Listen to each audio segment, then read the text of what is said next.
imported cobalt catalyst for Fischer-Tropsch synthesis. It has been written by Olivier Ducreux, John Lynch, Magali Roy, and myself from IFP, the French Petroleum Institute.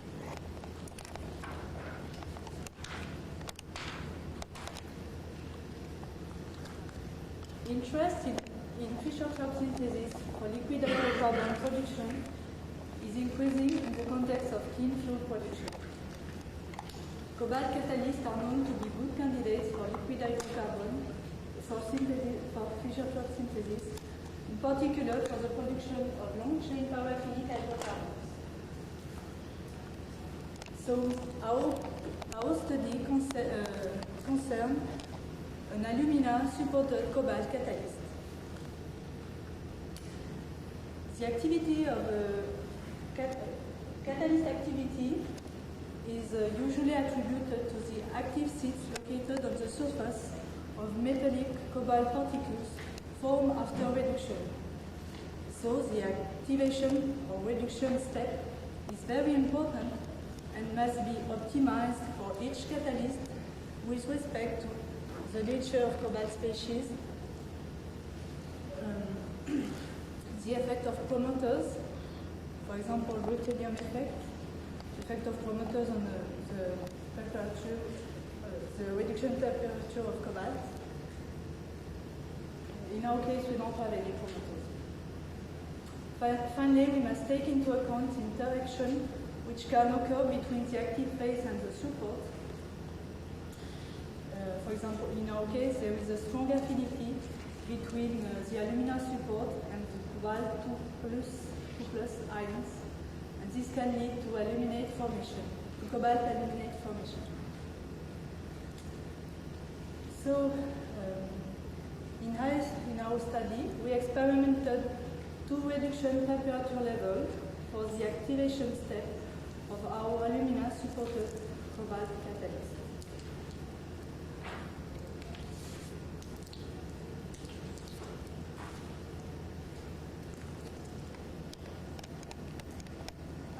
When you analyze an alumina-supported cobalt catalyst by temperature program reduction, you observe at least 2 reduction peaks.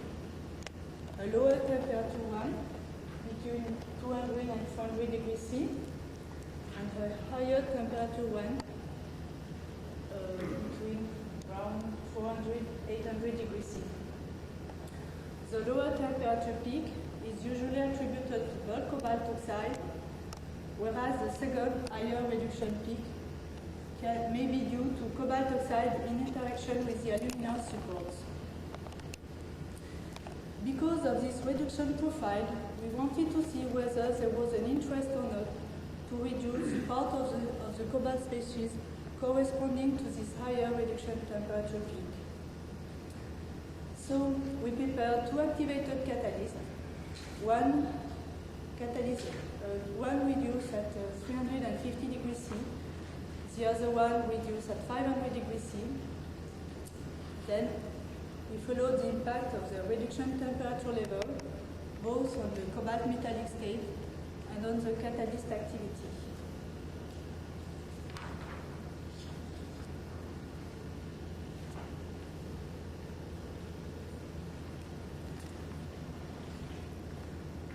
Our catalyst was prepared by wet impregnation using cobalt nitrate as precursor. The alumina is a gamma alumina commercialized by Ingelheart.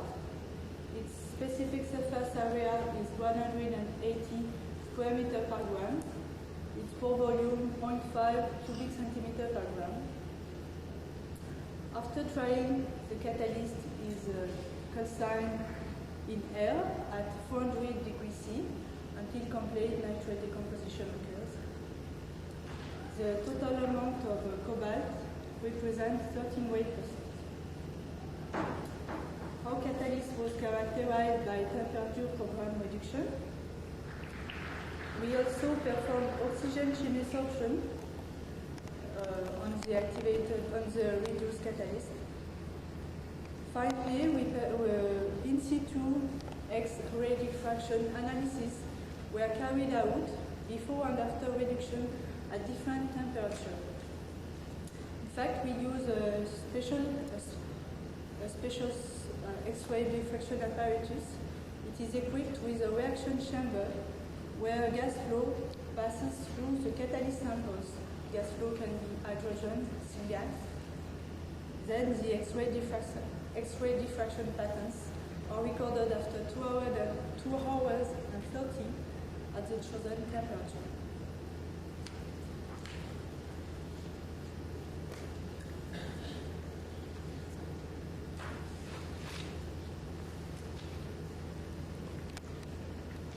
The catalytic tests were performed on a fixed bed pilot plant using 20 milliliters of catalyst in pellets form, diluted in carbon silicium. The Fischer-Tropsch tests were performed at 20 bars between 200 to 220 degrees C with an H2CO ratio of 2. Prior to reaction, the catalyst was activated in situ under a mixture of hydrogen and nitrogen, either at 350 degrees C during 24 hours or at 500 degrees C during 10 hours.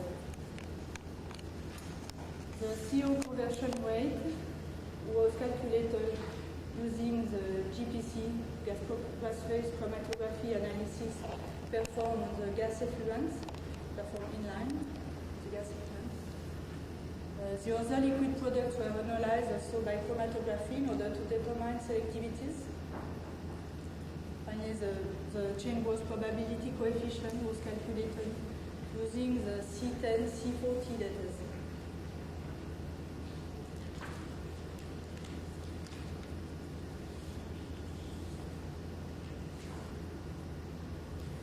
This slide presents the temperature program reduction and the oxygen chemisorption results.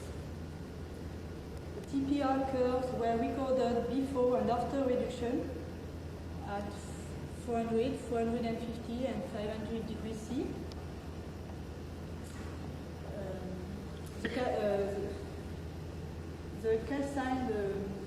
the calcine catalyst, you can observe the two reduction peaks. So the first one attributed to bulk cobalt oxide, and the higher temperature peak corresponding to cobalt in interaction with the support. Maybe here, this is the signal can be attributed to a residual cobalt nitrate amount. So you can see that when you increase the reduction temperature, you can observe the decrease of this second higher reduction peak. That means a decrease of the amount of unreduced cobalt remaining after the reduction step. I must mention here that this first signal, visible around 250 degrees C, is probably due to reoxidation of the catalyst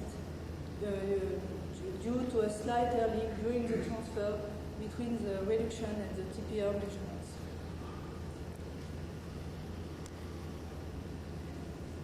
Chemisorption of oxygen performed on the two reduced samples also show an increase of the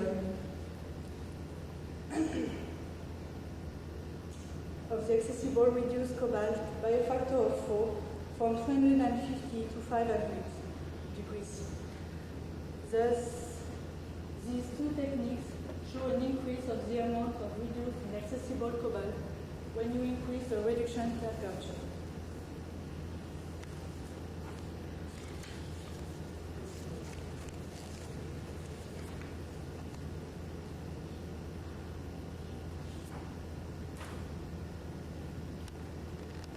On this slide, you can see the catalytic results of the results of the catalytic test performed on our fixed bed pilot plants. Because to previous characterization techniques, it could be imagined that where an increase of reduction temperature will lead to an increase of catalytic activity. However, it is not what we observe. The best catalytic results are obtained with the catalyst reduced at a lower temperature, that is 350 degrees C. We obtained higher conversion, higher CO conversion rate, lower methane productivity, and higher waxes production. The change growth probability coefficient is also higher with the catalyst reduced at the lower temperature. So, in terms of catalytic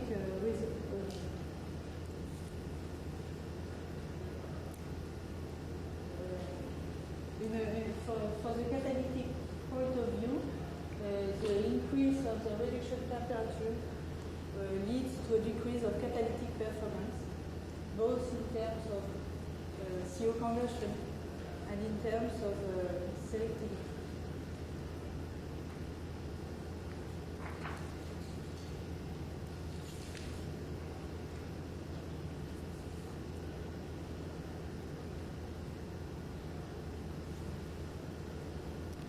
In this slide, I've presented the X-ray diffraction patterns of bulk cobalt oxide recorded on the hydrogen atmosphere at different temperatures. First, you can observe the reduction of cobalt-3 into cobalt-2 by the transformation of CO3O4 into COO. At 350 degrees C, this step is almost completed. You can almost detect traces of CO. Then there is a reduction of cobalt-2 into cobalt-0, and at 450 degrees C, cobalt is totally reduced.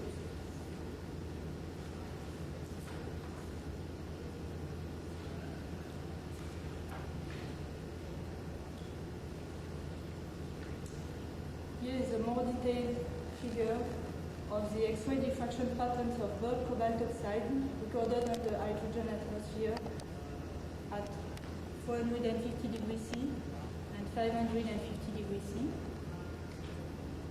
At first, metallic cobalt is under hexagonal phase. Then the transformation of the hexagonal into cubic phase occurs when you increase the temperature.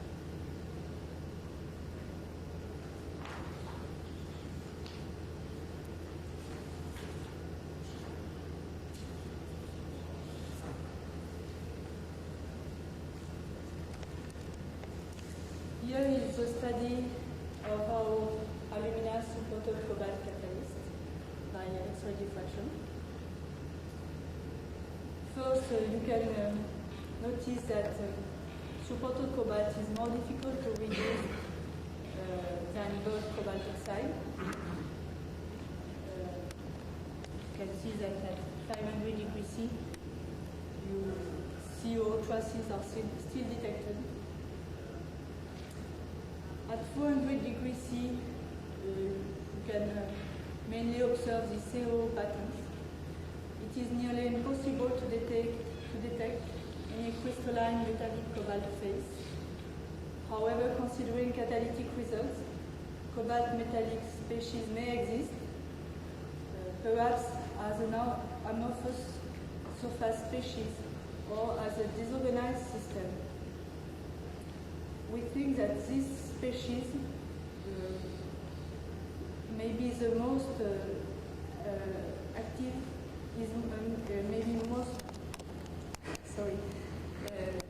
the most active species for Fischer synthesis. Then at higher reduction temperatures, cobalt is under cubic phase.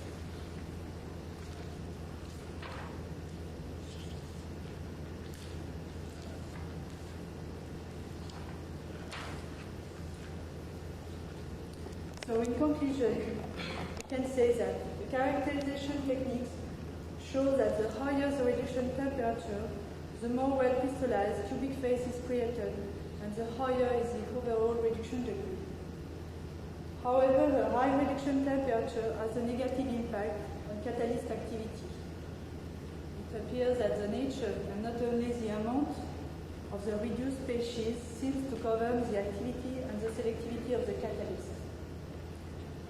These results suggest that an amorphous or defective metallic cobalt phase is more active for Fischer-Tropsch synthesis than a crystalline metallic cubic cobalt phase. As a final point, for an alumina superconductor cobalt catalyst, I will recommend an activation around 350-400 degrees C, as it is usually reported in the literature.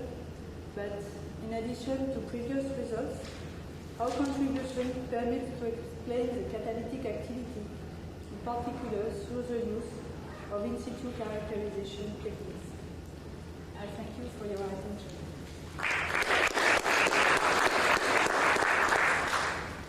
Are there questions? Question and a comment. Did you measure the dispersions of these catalysts? It was measured. I don't remember the data. No, Magali, you can help me.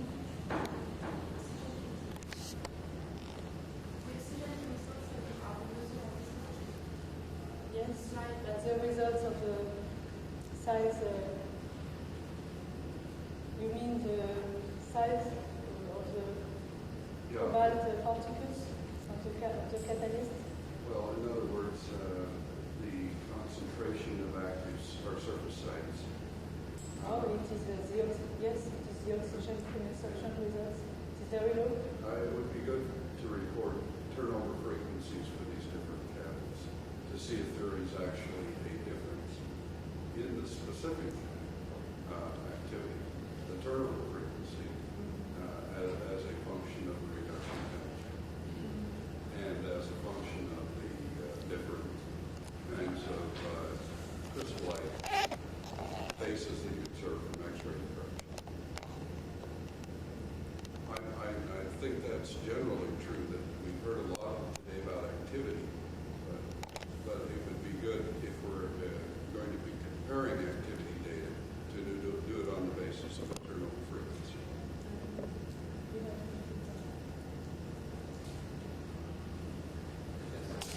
Does the CT surface changes during reduction or by the reduction temperature? The surface velocity of the catalyst during the reduction. You mentioned 180 square meters per gram. For the alumina support. Yes.